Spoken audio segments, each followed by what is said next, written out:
시작하겠습니다. 히브리서 6장 7절을 한번 보겠습니다. 히브리서 6장 7절.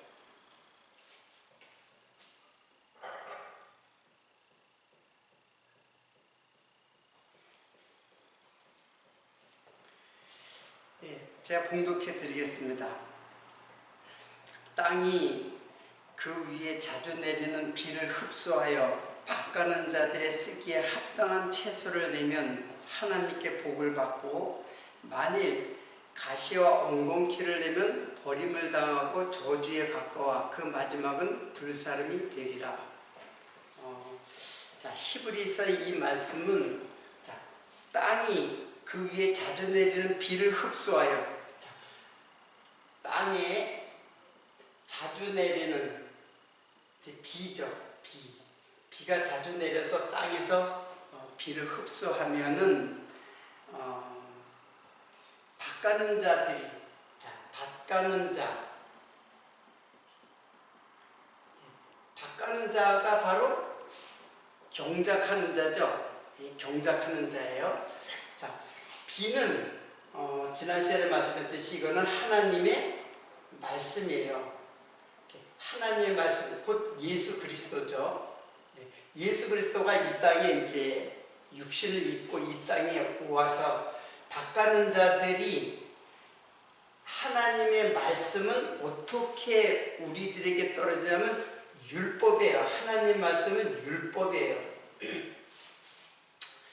구약 전체, 성부 하나님께서 구약 전체, 창세기부터 말라기까지 구약 전체는 모세 오경뿐 아니라 구약 전체는 하나님의 말씀은 율법이에요. 율법으로 이제 이 땅에 떨어지는데, 밭가는 자들이 합당한 채소, 그 합당한 채소를 내면, 합당한 채소, 그러니까 합당한 채소는 이제 나중에 이제 채소를 이제 배우겠지만 이게 양식이에요. 합당한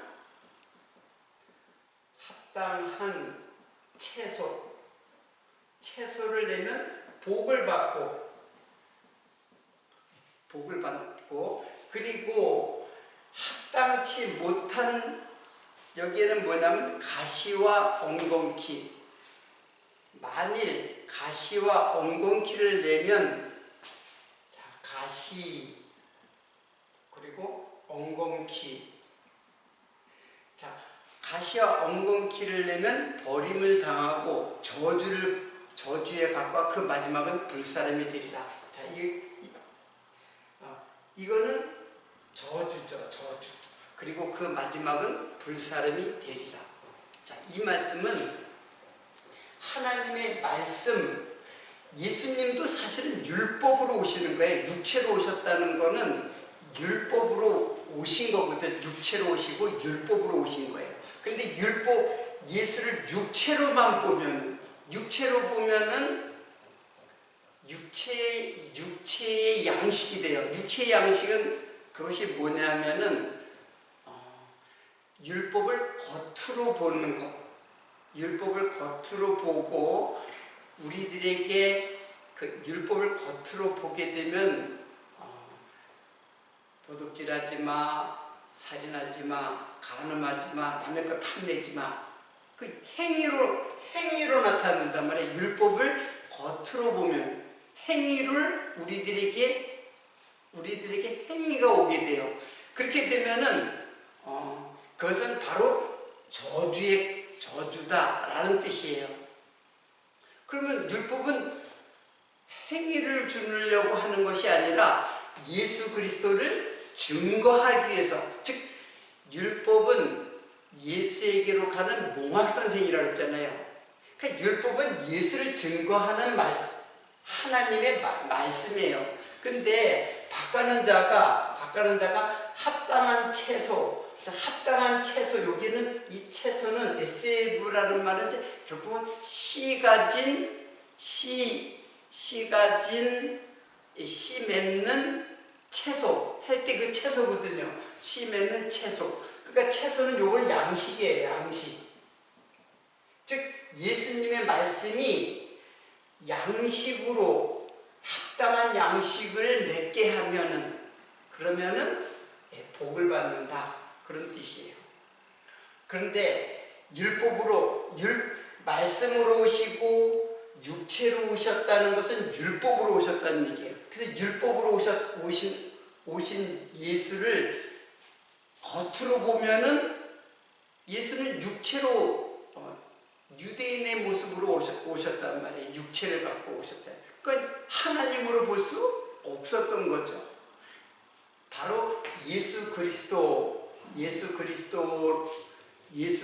증거하는, 즉 예수 그리스도의 믿음을 우리들에게 주시는 그분으로 알지 못하면은 그 마지막은 저주에 가까워서 불사람이 된다. 이제 그런 뜻이에요.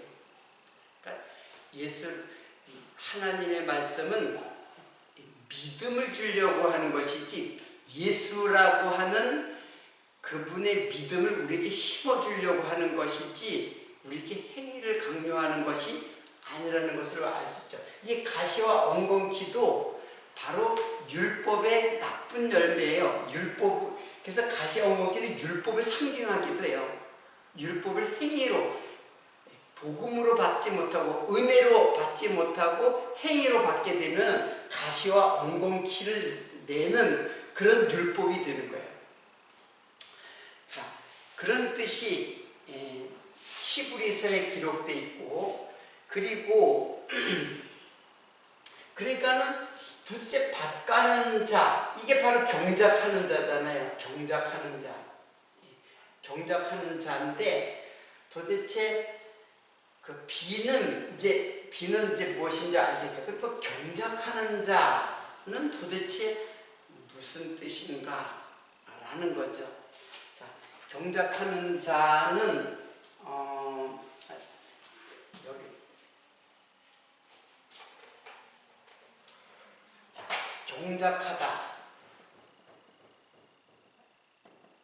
경작하다라는 말은 아바드예요. 아바드. 이 말은 아바드는 이거는 땅을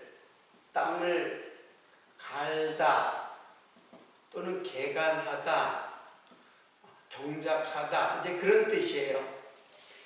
그런 뜻인데 이거는 아바드에서 유래를 해요. 똑같은 단어예요.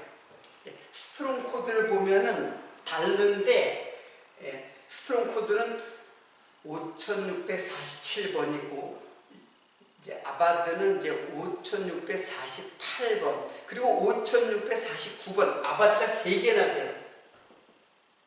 자, 그러니까 아바드에서 이제 온 말인데 즉 이런 동사에서 이제 명사로 오는 거죠. 근데 이 동사가 이게 어떤 뜻이냐면은 노예 신분이 되다, 예속시키다 이제 그런 뜻이 있어요.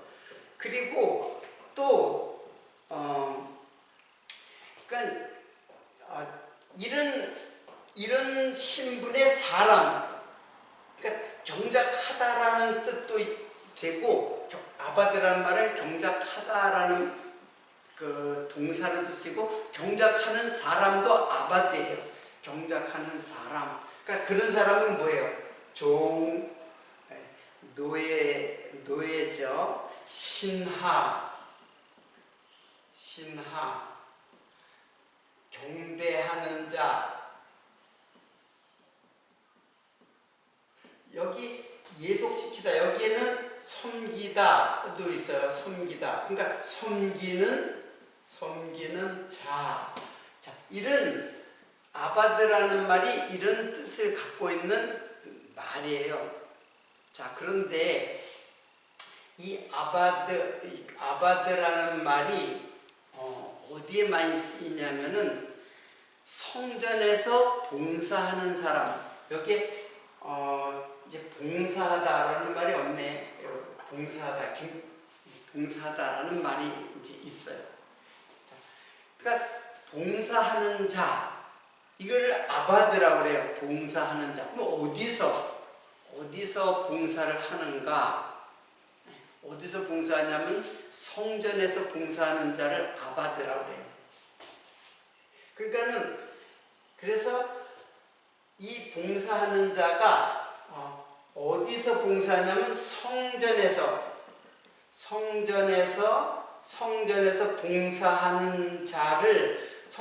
봉사하는 자를 아바드라고 그래요. 그러면 성전에서 봉사하는 자는 누가 있어요?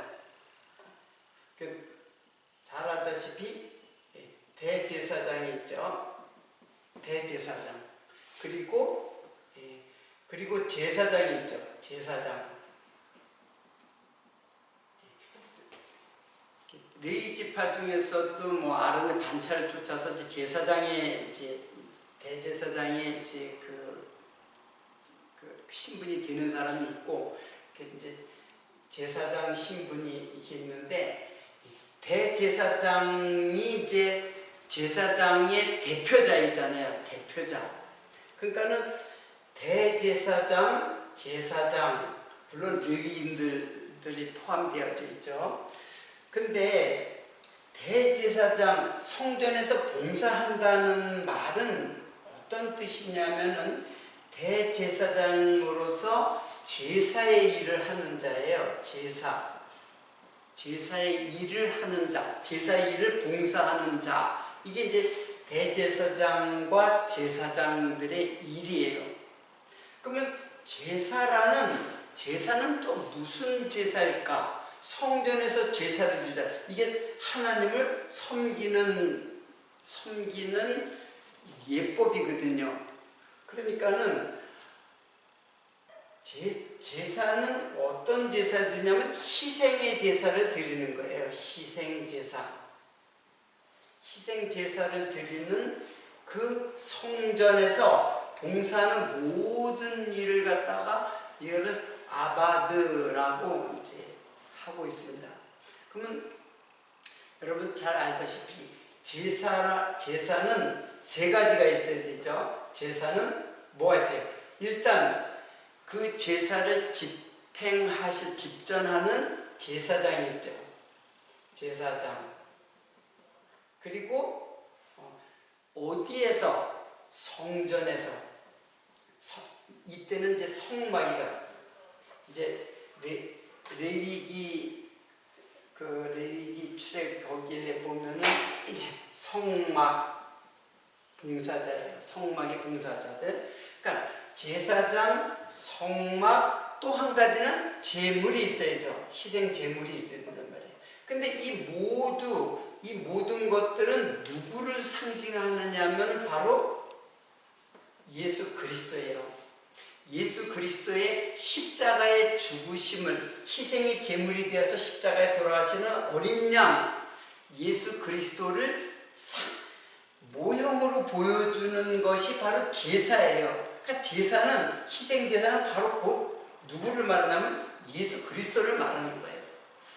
그러니까는 하늘에서 비가 내려와서 경작하는 자라고 했는데 그 경작하는 자는 누구냐면 바로 예수 그리스도예요.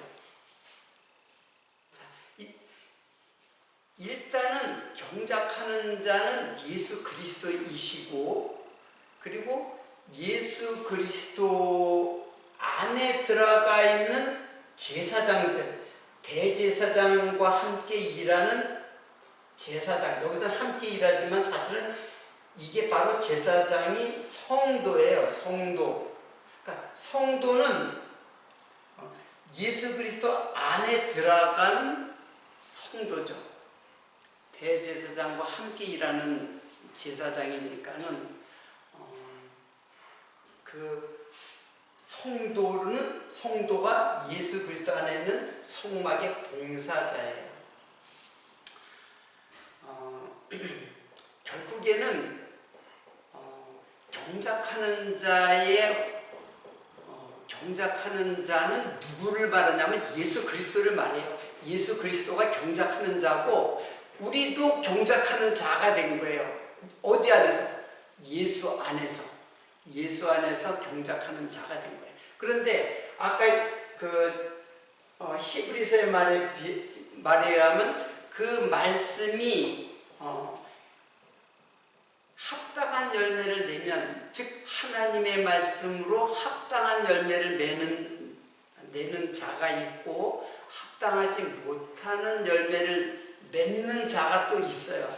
그러니까 우리 성도는 바로 예수 그리스도 안에서 합당한 열매를 맺는 자죠. 그래서 그걸 다 포함해서 예수와 예수 안에 있는 자, 이 다 모두가 경작하는 자예요. 구약에는 대제사장과 제사장이 바로 경작하는 자, 바로 아바드예요. 자, 그 경작한다라는 말은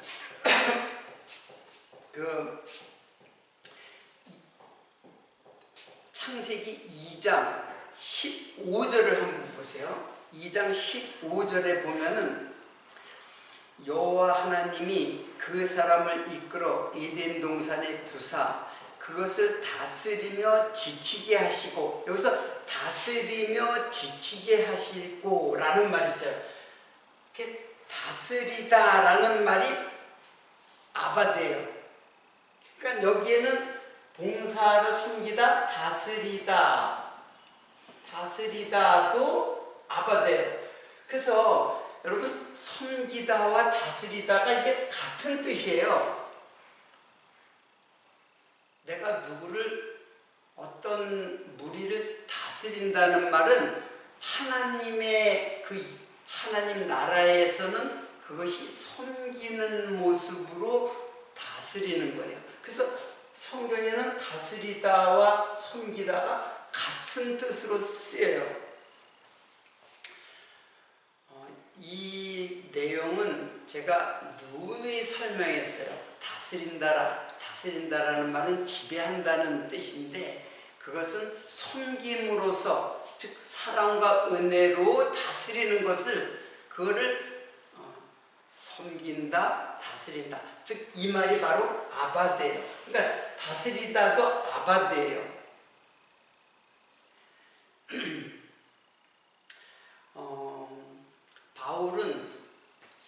바울은 하나님 나라의 일꾼이죠.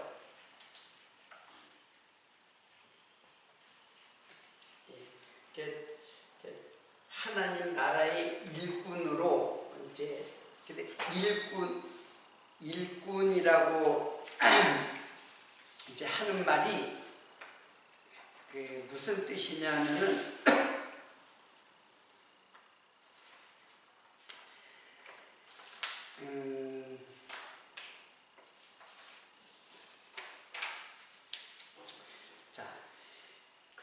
이게 아마 로마서에 나오는가요? 일꾼이라는 말이 있어요. 예수 그리스도의 일꾼이죠. 일꾼인데 이게 레이툴고스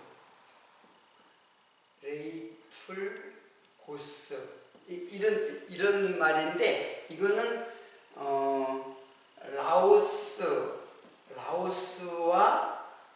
에르곤의 합성어예요. 라오스와 에르곤의 합성어예요. 그러니까 라오스는 이건 백성이거든요. 백성. 요거는 일이에요. 그러니까 백성이, 그 나라의 백성은 그 나라의 일을 하는 사람, 이게 일꾼이에요. 다 같은, 지금 경작하는 자와 같은 의미거든요. 그러면 그 나라가 무슨 나라예요? 어느 나라의 백성이에요? 바울은 어느 나라의 백성이에요? 바울은 이 땅의 나라의 백성이 아니라 하늘나라의 백성이에요. 하늘나라의 백성으로서, 즉 하나님의 나라의 백성이고 하나님 나라의 일을 하는 자, 이게 일꾼의 레이툴고스라는 말의 뜻이에요. 그러니까 이게 하나님 나라의 일을 하는 봉사자죠, 봉사자. 결국 이건 신약이지만 결국에는 이 말은 경작하는 자가 된 거예요. 어디 안에서? 하나님 나라이신 예수 안에서 예수와 함께 일하는 자. 그러니까 사실은 바울이 일하는 게 아니에요. 바울이 일하는 게 아니라 예수가 경작자이기 때문에 예수가 일하시는 거예요. 그리스도의 영이 바울의 마음속에서 하나님의 일을 하는 것, 이게 내가 하나님 나라의 일꾼이 되었다라고 하는 뜻입니다. 자, 그러면은 또 이제 무슨 말씀이 있냐면은 하늘에서 비가 내려오지 않고, 즉 예수님이 아직 땅에 오지 않은 상태를 아는 땅의 모습을 말하는 거죠. 그리고 여기 경작하는 사람은 없었다. 경작하는 사람이 없으니까 이것도 제가 뭐라 했어요? 이것도 예수 그리스도라 했잖아요. 그러니까 말씀이 이 땅에 떨어져서 말씀이 말씀이 오지 않았으니까 이 말씀이 활동을 할 수가 없죠. 이게 와야지 활동하니까. 그러니까 말씀도 예수 그리스도고 경작하는 사람도 예수 그리스도예요. 자, 그런데 처음에 들의 경작 하나님 여호와가 땅에 비를 내리지 아니하셨고 경작할 사람도 없으므로, 자, 비도 안 내리고 경작한 사람도 없고, 그러니까는 들에는 초목이 아직 없었고 밭에는 채소가 나지 아니하였다. 자, 들에는 이제 땅이죠. 들에는 채소도 없고 밭에는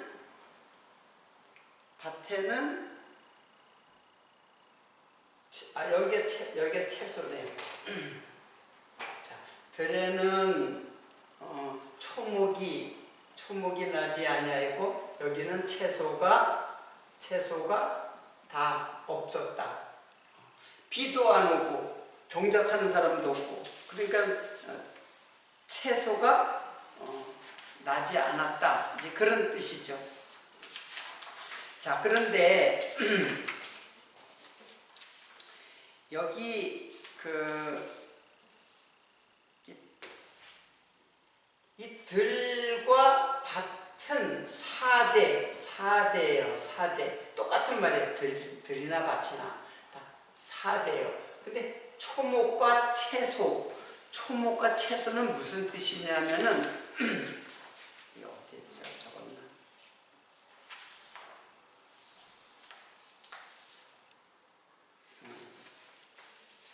자, 초목은 에세브예요. 에세브고, 그리고 채소는 시야흐예요. 이거를 여기다 쓸까요? 자,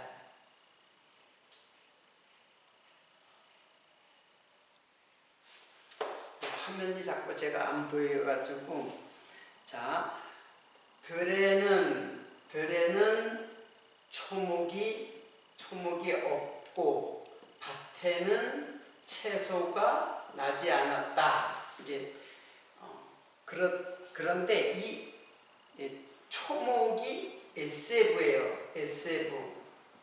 그리고 채소가 시야흐예요. 시야흐. 근데 초목이라는 말은 무슨 뜻이냐면 이게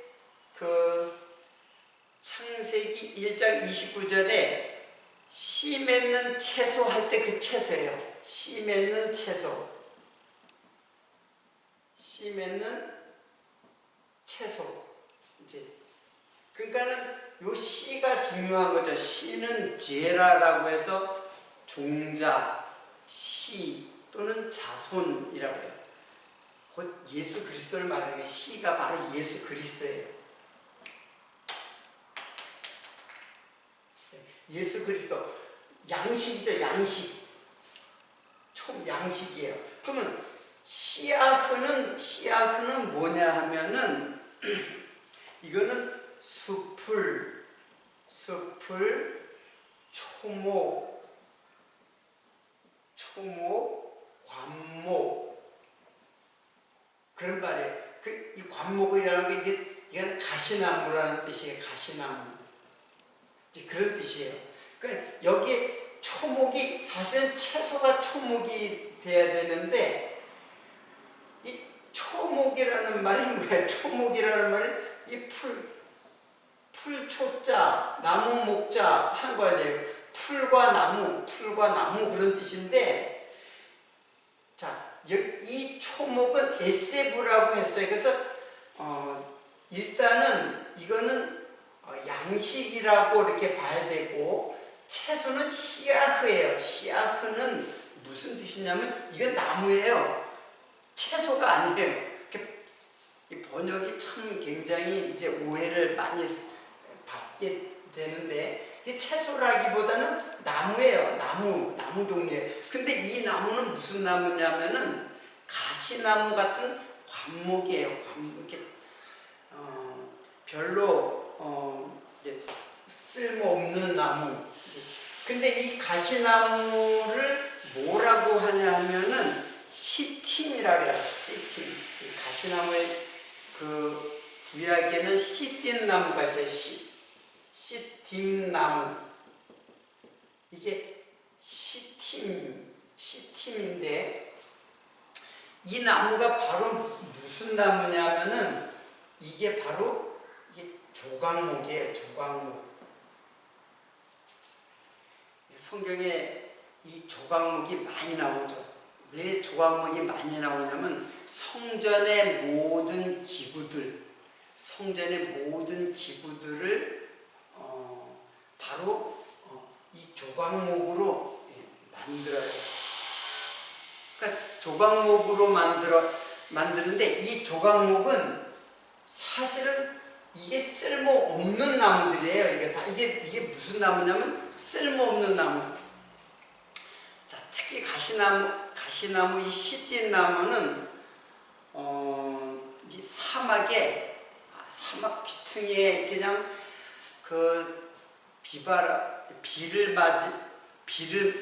물기가 없어가지고, 사막에 물기가 없어가지고 그냥 거친 바람을 맞으면서 아주 비틀어지게 자라는 나무가 있어요. 그런 나무를 시띠 나무라고 하는데, 이거는 쓸모가 없어요. 이 나무는 꼬불꼬불하게 아주 그냥 비틀어지게 자라가지고 뭐에 제목으로 쓸 수가 없는 나무예요. 자, 그러면 이 나무는 다 그냥 불살 수밖에 없는 그런 나무인데, 그 성전에 그 모든 기구들을 이 조각목으로 만들어요. 이 조각목으로 이게 만드는데, 우리는 조각목 하니까는 이게 도대체 무슨 나무인가 하고 언제 한번 누가 이제 질문한 적이 있는데, 조각목이 무슨 나무냐? 이 조각목은 이 조자는 대추나무예요. 대추나무고 각은 뿔각자예요. 대추나무가 그렇게 사실은 삐뚤삐뚤하게 자라요. 근데 아주 단단해요. 아주 단단하고 삐뚤삐뚤하게 자라는 나무. 그래서 뿔 같다 그래서 이제 조각목이라는, 우리말로 조각목이라는 말을 쓰고 있어요. 근데 실제로 이 조각목은 시팀이에요. 시팀나무예요. 한마디로 말하면은 쓸모없는, 그리고 강팍한 인간의 그 비틀어진 마음, 그것을 상징하고 있는 그런 나무죠. 그 쓸모없는 나무예요. 이 나무는 쓸모없는 나무인데 이 나무를 갖다가 성전의 기구를 만들어요. 널판을 만들 때 그 나무를 다 다듬어 가지고 잘라 가지고 그걸 이어 가지고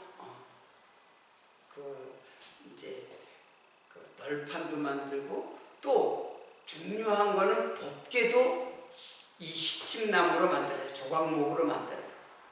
조각목으로 만들어서 이 조각목에다가 금을 씌워요. 금을 다 씌워 가지고 그 법궤가 돼요. 하나님의 그 지성소의 법궤, 지성소 안에 들어갈 법궤를 이 조각목으로 만들어요. 이건 뭘 말하냐면은 우리 인생이에요. 즉 성도의 육체의 모든 죄를 다 덮어서, 허다한 죄를 다 덮어서 금으로 씌우는 거예요. 금은 성령을 상징하잖아요. 금은 성령을 상징하는 거예요. 금도 성령을 상징하고 올리브유도 성령을 상징해요. 그러니까 이렇게 올리브유가 이제 그 감람유라고 하는데, 올리브 우리 이제 요리할 때 많이 먹잖아요. 근데 올리브를 햇빛에 이렇게 비추면 아주 황금빛이 나는 기름이에요.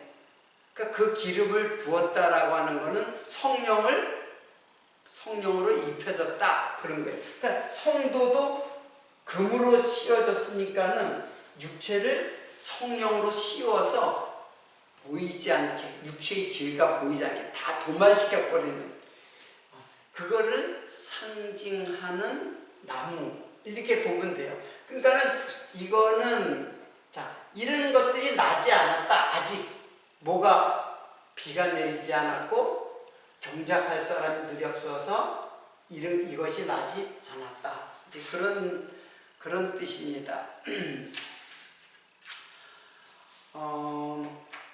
그리고 마지막에는 무슨 말씀이 나오냐면은, 마지막 절에 안개만 땅에서 올라와 온 지면을 적셨더라, 이런 말씀이 나옵니다. 그럼 안개만 이제 땅에서 올라와서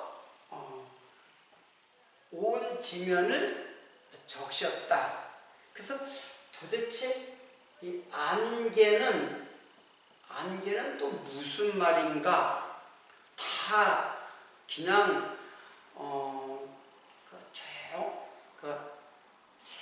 새벽에 산행을 하다 보면은 안개가 쫙 내려오는, 안개가 자욱한 곳에 이제 적막한 그런 모습이 있죠. 이제 그런 것을 말씀하는 게 아니에요. 이 안개라는 말은 어떤 뜻이냐 하면은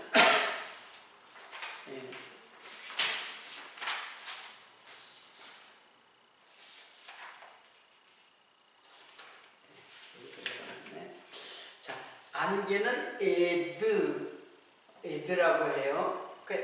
에드는 뭐 이게 안개 또는 수증기, 이제 그런 뜻이에요. 안개, 수증기, 그런 뜻인데, 이거는 싸다.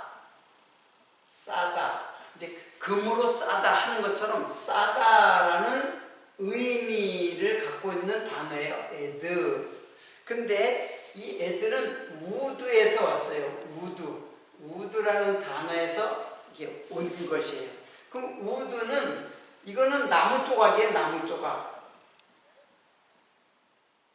이거 히브리 말인데 영어 발음하고 똑같아요. 영어 발음은 그냥 발음이 그대로 온 건지 아니면 다른 단어인지는 잘 모르겠는데, 어쨌든 우드, 이게 나무 조각이에요. 우드, 나무 조각. 근데 어떤 나무 조각이냐면, 그 단어를 보면은 타다 나무, 타다나무 나무 조각이에요. 그러니까 타다나무 나무 조각 또는 부지깽이가 뭐예요? 그 아궁이에 불을 뗄 때에 나무를 하나 가지고 그걸 해줘.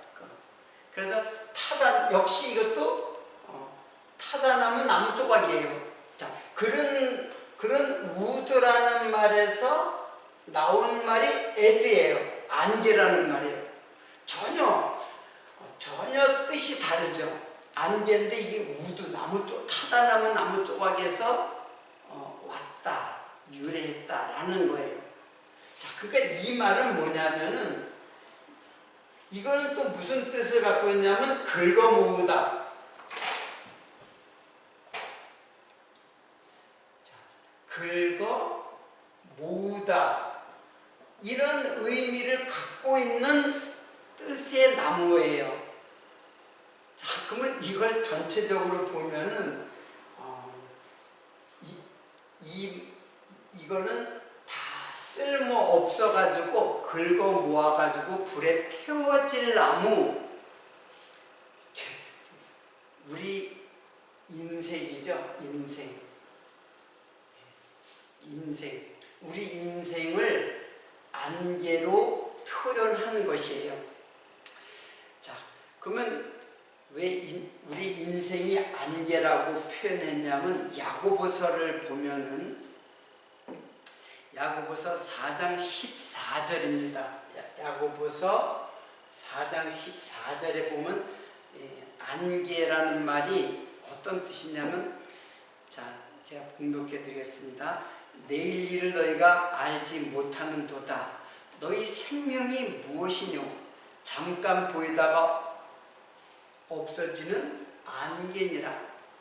너희 생명이 무엇이냐? 잠깐 보이다가 없어지는 안개니라. 우리 인생이 뭐예요? 안개예요. 안개. 잠깐 보이다가 햇빛이 나면 사라지는 게 우리 인생이란 말이에요. 인생이 대단한 것 있나요? 높은 벼슬, 돈을 많이 벌고 어깨에 힘을 주고 남들에게 추앙을 받고 그 사람이 죽을 때 어때요? 허무한 인생이에요. 다.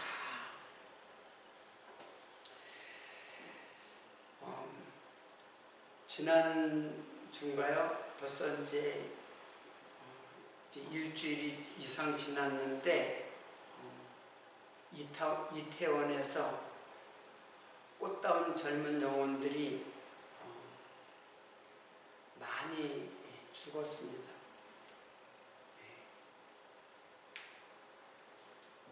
그렇게 일찍 생명을 다해서 꿈도 채 펴지도 못하고 죽은 인생이나 인생을 마음껏 자아실현을 통해 가지고 자기 꿈을 이루고 돈을 많이 벌고 명성을 얻고 그런 인생이나 다를 거 있어요? 똑같아요. 다 똑같단 말이에요. 나중에 누가 그걸 기억할 사람이 누가 있어요? 징기스칸, 나폴레옹, 이순신 장군, 기억하면 또 뭘 해요? 아무 의미 없어요. 아무 의미 없고 아무 목적 없고 아무 가치가 없어요. 그래서 전도서가 그렇게 돼요. 해야에서 하는 모든 인생에 하는 일들이 다 헛되니 모든 것이 다 헛되다. 그게 안개예요. 안개. 그런데 이 안개는 어떤 그 종말을 맞게 되느냐, 마지막 종말 때는 어떻게 되느냐. 베드로후서 2장 17절에 보면은 이 사람들은 물 없는 새며 광풍에 밀려가는 안개니 저희를 위하여 캄캄한 어둠이 예비되어 있나니 그랬어요. 여기서 보면은 광풍에 밀려가는 안개. 이게 지금 수증기 안개, 아침에 그 안개를 말하는 게 아니라 우리 인생을 말하는 거예요. 인생. 우리 인생이 안개와 같다는 것을 말해요. 그리고 그 마지막은 저희를 위하여 캄캄한 어둠이 예비되어 있다고 그랬어요. 이게 뭐예요? 안개만 자욱하다. 왜? 하나님의 말씀이 오지 않았고 말씀을 경작하는 분도 안 계시고, 그러니까 말씀이 없는 우리 인생, 광야와 같은 인생, 광야의 그 메마른 인생. 그래서 이스라엘 백성들이 어디를 지나요? 광야를 지나잖아요. 근데 광야를 지나는데 비가 내려요. 무슨 비? 만나, 말씀. 만나가 이 땅에 막 떨어지는 거야, 이스라엘 백성들에게. 그러니까 광야 같은 이 세상에서 우리가 말씀이 없으면은 이런 안개 같은 인생이란 말이에요. 또 하나 더 보겠습니다. 유다서 1장 12절로 13절인데, 저희는 기탄 없이 너희와 함께 먹으니 너희 애찬의 암초요, 자기 몸만 기르는 목자요, 바람에 불려가는 물 없는 구름이요, 죽고 또 죽어 뿌리까지 뽑힌 열매 없는 가을 나무요, 캄캄한 흑암으로 돌아갈 유리하는 별들이라. 마지막에는 그런 말이 있어요. 근데 여기 물 없는 구름이요 라고 했죠. 물 없는 구름이 이게 바로 안개예요. 물이 없는 구름. 이제 물리학적으로는 안개도 약간의 물기가 있잖아요. 근데 이제 여기에서 그 안개 애드라는 것은 물론 안개, 수증기 이런 것 다 그런 것인데, 이제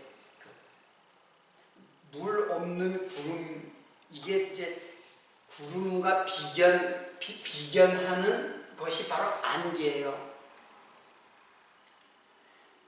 그러면 구름도 이게 성경에 많이 나오는데, 구름은 도대체 무엇인가? 자, 이 구름은 히브리서 12장 1절에 보면은, 자, 이 구름은 무엇을 말하냐면은,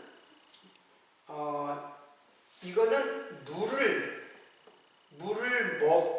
먹은 구름이에요. 물을 먹은 구름을 말하는 거예요. 물을 먹은 구름. 그럼 물을 먹었다라는 거는 뭐예요? 말씀을 먹고, 말씀을 양식으로 먹고, 말씀을 가진 자, 말씀을 가진 자, 이게 구름이에요. 자, 그러면 구름이 어떻게 신약에는 표현되냐면, 히브리서 12장 1절에 보면 구름같이 둘러싼 허다한 증인 그랬어요. 이제 구름이 뭐냐면 허다한 증인. 이게 뭐예요? 증인이 뭐예요? 이게 성도 아니에요, 성도. 우리는 다 그리스도의 증인이잖아요. 이게 증인이에요, 증인. 구름이 뭐냐면 이 안개는 물 없는 구름이라고 표현했잖아요. 여기서는 물 없는 구름이라고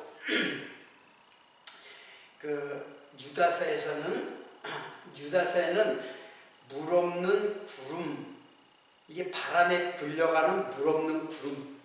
그러니까 말씀이 없는 구름이라는 뜻이고, 구름은 뭐냐면 물을 먹은 것이 구름이죠. 물 없는 구름은 이제 말씀이 없는 구름이고, 그러니까 구름은 이걸 뭘 말하냐면 허다한 증인, 즉 우리 성도를 말해요. 성도. 하나님의 말씀을 먹고 있는 성도, 이게 구름이에요. 그래서 허다한 증인이라 했죠. 구름같이 허다한 구름같이 둘러싼 허다한 증인. 여러분 계시록에 보면은 1장 7절인데 볼지어다 구름을 타고 오시리라. 각인의 눈이 그를 보겠고 그를 찌르는 자들도 볼터요 땅에 있는 모든 족속이 그를 인하여 애곡하리니 그리하리라. 아멘. 계시록에 이런 말씀이 있어요. 볼지어다 구름을 타고 오시리라. 누가? 예수님이 구름을 타고. 여러분 구름을 타고 오는 예수님이 재림하실 적에 다시 오실 적에 구름을 타고 온다 그랬어요. 이게 마태복음에 복음서도 나오거든요. 구름을 타고 온다 그랬는데 손오공처럼 구름을 타고 오는 게 아니에요. 뭐예요? 허다한 증인. 허다한 증인 누구예요? 하나님 나라의 백성. 하나님의 백성과 함께 예수님이 심판주로 우리 오시는 거예요. 그러니까 우리는 예수님과 함께 있으면서 심판을 받지 않고 심판받을 자, 어떤 자들, 물 없는 구름, 안개 같은 인생. 그들이 갈 곳이 어디예요? 캄캄한 흑암으로 돌아갈 유리하는 별들이라. 그래서 별은 예수를 증거해야죠. 그래서 별들이 예수에게로 갔잖아요. 동방박사들이 별을 보고 별이 예수에게로 인도하는 그 별을 보고 동방박사들이 그 별을 쫓아갔어요. 그러니까 별들은 증인이에요. 역시 똑같이 별들은 성도예요. 그건 제가 그 창세기를 가르칠 적에 그 별들에 대해서 이제 광명체에 대해서 발광체에 대해서 이제 공부를 했잖아요. 그러니까 지금 여기에 구름은 바로 성도를 말하는데 이 안개는 뭐냐면 바로 말씀이 없는 이 광야 같은 세월, 이 세상을 살아가는데 말씀이 없는, 광야에서 물이 없고 하늘에서 비가 그 만나가 비같이 떨어지는 그 만나를 먹지 않고서는 살아갈 수 없는 그런 인생인데, 물 없는 인생, 말씀이 없는 인생, 그야말로 허무한 인생이죠. 다 죽어서 유리하는 병들이 되고 캄캄한 어둠이 예비되어져 있는 인생을 의미하고 있습니다. 여러분, 말씀이 없다는 것은 얼마나 우리들에게 우리의 그 영혼을 아주 비틀어지고 강팍하고 하나님의 말씀을 섬기지 못하는 인생인가를 우리들이 알 수가 있죠. 우리는 하나님 말씀의 봉사자예요. 그래서 말씀을 가르치는 자, 목사나 교사만 그 봉사자가 아니에요. 늘 말씀을 사모하고 서로 말씀을 나누고 말씀을 가르치고 말씀을 배우는, 말씀으로 교제하는 이 공동체, 교회, 이게 바로 하나님의 그 경작자예요. 하나님 말씀의 경작자. 오늘 이 세 구절 속에서도 창세기 4장 2장 4절부터 6장까지 이 세 구절 속에서도 다 예수 그리스도가 증거되고 있잖아요. 그리고 예수 그리스도가 있는 인생과 예수 그리스도가 없는 인생, 복과 저주로 나눠지는 우리 인생들을 여기서는 지금 보여주고 있는 것입니다. 다음 시간에 계속해서 하나님 창조의 이야기를 계속해서 이제 진행하는 말씀을 공부할 것을 하도록 하고 오늘은 여기서 마치도록 하겠습니다.